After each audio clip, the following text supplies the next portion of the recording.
पिता का आशीर्वाद। कर्नाटक में बेंगलुरु की एक व्यापारी की यह सत्य घटना है। जब मनुष्य का समय शांतिकट आया तो पिता ने अपने एकमात्र पुत्र धनपाल को बुलाकर कहा कि बेटा, मेरे पास धन संपत्ति नहीं है कि मैं तुम्हें विरासत दे दूं, पर मैं जीवन भर सच्चाई और ईमानदारी से काम किया है, तो मैं तुम्हें आशीर्वाद देता हूं कि तुम जीवन में बहुत सुखी रहोगे और धूल को भी हाथ लगाओगे तो वह सोना बन जाएगा। बेटे ने सिर झुकाकर पिताजी के पैर छुए। पिता ने सिर पर हाथ रखकर आशीर्वाद दिया और संतोष से अपने प्राण को त्याग दिया। जब घर का खर्चा बेटे धनपाल को संभालना था, उसने एक छोटी सी ठेला गाड़ी लिया और अपना व्यापार शुरू किया। धीरे धीरे व्यापार बढ़ने लगा। छोटी सी दुकानें ले ली, व्यापार को और बढ़ा। अब नगर में संपन्न लोगों में उनकी गिनने लगे लोग। उसको विश्वास था कि सब यह मेरे पिता का आशीर्वाद का ही फलस्वरूप है, क्योंकि उन्होंने जीवन में दुख उठाया है पर कभी भी धैर्य नहीं छोड़ा, श्रद्धा नहीं छोड़ी, प्राथमिकता नहीं छोड़ी, ईमानदारी नहीं छोड़ी। इसलिए उनकी वाणी में बल था और उनकी आशीर्वाद में फलीभूत था और मैं सुखी हुआ। उनके मुंह से बार बार यह बात निकलती थी। एक दिन एक मित्र ने पूछा, तुम्हारे पिता में इतना बल था तो स्वयं संपन्न क्यों नहीं हुए, सुखी क्यों नहीं हुए, धनवान क्यों नहीं हुए? धर्मपाल ने कहा, मैं पिता की ताकत की बात नहीं कर रहा हूँ, मैं उनके जीवन की आशीर्वाद की ताकत की बात कर रहा हूँ। इस प्रकार वह बार बार अपने पिता के आशीर्वाद की बात करता रहा तो लोगों ने उनका नाम ही रख दिया बाप का आशीर्वाद। धर्मपाल को इससे बुरा नहीं लगा। वह कहता था कि मैं अपने पिता का आशीर्वाद के काबिल निकलूं, यही चाहता हूं। ऐसा करते हुए कई साल बीत गए। वह विदेशों में व्यापार करने लगा। जहां भी व्यापार करता उसे बहुत ही लाभ होता।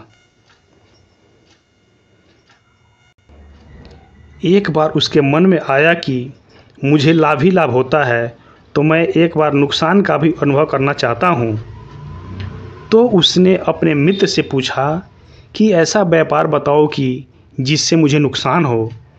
मित्र को लगा कि इसकी अपनी सफलता और पैसों का घमंड आ गया है। इसका घमंड दूर करने के लिए इसको ऐसा धंधा बताऊंगा कि इसको नुकसान ही नुकसान हो। तो उसने उसको बताया कि तुम भारत में लौंग खरीदो और जहाज़ में भरकर अफ्रीका के जंजीबार में जाकर बेचो। धर्मपाल को यह बात ठीक लगी। जंजीबार तो लौंग का देश है। वहाँ में से लोग भारत आते हैं और 10-12 गुना भाव में बेचते हैं। भारत में खरीद कर जंजीबार में जैसे बेचे जाते हैं तो साफ नुकसान का सामना दिख रहा है। परंतु धर्मपाल ने यह तय किया कि मैं भारत में लौंग खरीद कर जंजीबार खुद लेकर जाऊंगा, देखूं कि पिता के आशीर्वाद कितना साथ देते हैं। नुकसान का अनुभव लेने के लिए उसने भारत के लौंग खरीदे और जहाज़ भरकर खुद उसके साथ जंजीबार द्वीप पहुंच गया। जंजीबार में सुल्तान का राज था। धर्मपाल जहाज़ में उतरकर और वो लंबे रेतीले रास्ते पे जा रहा था। वहाँ के व्यापारियों से मिलने को उसने कहा। उसने सामने से सुल्तान जैसा व्यक्ति पैदल सिपाहियों के साथ आता हुआ दिखाई दे रहा था। उसने किसी से पूछा कि यह कौन है।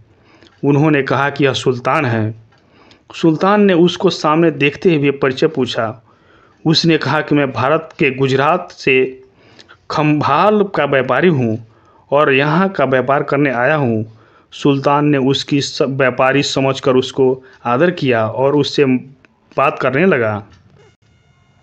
धर्मपाल देखा कि सुल्तान के साथ सैकड़ों सिपाही हैं, परंतु उसके हाथ में तलवार, बंदूक आदि कुछ भी नहीं होकर बड़ी बड़ी छलनियाँ हैं। छलनियाँ का मतलब जो छानते हैं। उसको आश्चर्य हुआ कि उसने विनम्रपूर्वक सुल्तान से पूछा, आपके सैनिक इतने छलनी लेकर क्यों आज जा रहे हैं? सुल्तान ने हंसकर कहा, यह बात है कि आज सवेरे मैं समुद्र में तट पर घूमने गया था, तब मेरे उंगली में से एक अंगूठी यहाँ निकल गई कर गिर गई। यह रेत में अंगूठी कहाँ गिरी पता नहीं चला। तो इसलिए मैं खुद सैनिकों के साथ लेकर आया हूँ। यह रेत छानकर मेरे अंगूठी उसमें तलाश करेंगे। धर्मपाल ने कहा, अंगूठी तो बहुत महंगी होगी, तभी आप इतने सैनिक के साथ आए हुए हैं। सुल्तान ने कहा, नहीं, उससे बहुत अधिक कीमत वाली अंगूठी अनगिनत मेरे पास है, पर यह अंगूठी एक फ़कीर का आशीर्वाद है। मैं मानता हूँ कि मेरी सल्तनत इसी मजबूत और सुखी उस फ़कीर के आशीर्वाद से है। इसलिए मेरे मन में उस अंगूठी का मूल्य सल्तनत से भी ज़्यादा है। इतना कहकर सुल्तान ने फिर पूछा, बोलो सेठ, इस बार आप क्या माल लेकर आए हो? धर्मपाल ने कहा कि मैं लौंग लेकर आया हूँ। सुल्तान के आश्चर्य का ठिकाना नहीं रहा। यह तो लौंग का ही एक देश है सेठ, यहाँ लोग बेचने आते हैं। किसी ने आपको ऐसी सलाह दी? जरूर कोई आपका दुश्मन सलाह दिया होगा। यहाँ तो 1 पैसे में मुट्ठी भर लौंग मिलते हैं। यहाँ लौंग का कौन खरीदेगा और तुम क्या कमाओगे? धर्मपाल ने कहा, मुझे यही देखना है कि यहाँ भी मुनाफा होता है कि नहीं। मेरे पिता के आशीर्वाद से आज तक मैंने जो धंधा किया उससे मुनाफा ही मुनाफा हुआ। तो अब मैं देखना चाहता हूँ कि उनके आशीर्वाद यहाँ फलते हैं फूलते हैं कि नहीं। सुल्तान ने पूछा, पिता के आशीर्वाद, इसका मतलब क्या है? धर्मपाल ने कहा, मेरे पिता सारे जीवन ईमानदारी और प्राथमिकता से काम करते हुए परंतु धन नहीं कमा सके। उन्होंने मरते समय मुझे भगवान का नाम लेकर मेरे सिर पर हाथ रखकर आशीर्वाद दिया कि मेरे हाथ में धूल ही सोना बन जाएगा। ऐसा बोलते ही बोलते धर्मपाल नीचे झुक गया और ज़मीन का रेत से एक मुट्ठी भरी सम्राट सुल्तान के सामने मुट्ठी खोलकर उंगलियां के बीच में रेत से निकलकर गिर गई। धर्मपाल और सुल्तान दोनों का आश्चर्य का ठिकाना नहीं रहा। उसके हाथ में एक हीरे जड़ित अंगूठी भी थी। यह वही सुल्तान की गुम हुई अंगूठी थी। अंगूठी देखकर सुल्तान बहुत प्रसन्न हुआ। बोला कि वाह खुदा, आपकी करामात की पार नहीं। आप पिता के आशीर्वाद को सच्चा करते हो।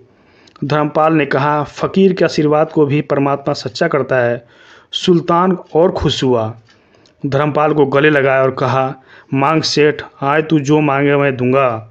धर्मपाल ने कहा, आप 100 वर्ष तक जीवित रहो और प्रजा का अच्छी तरह से पालन करो। प्रजा सुखी रहे, इसके अलावा मुझे कुछ नहीं चाहिए। सुल्तान और अधिक प्रसन्न हुआ। उसने कहा कि सेठ, तुम्हारा सारा माल मैं खरीदूंगा और तुम्हें मुंह मांगी कीमत दूंगा। पिता के आशीर्वाद ही तो दुनिया में कोई ताकत नहीं है, तुम्हें पराजित नहीं कर सकती है। पिता और माता की सेवा का फल निश्चित रूप से मिलता है। आशीर्वाद जैसी कोई संपत्ति नहीं है।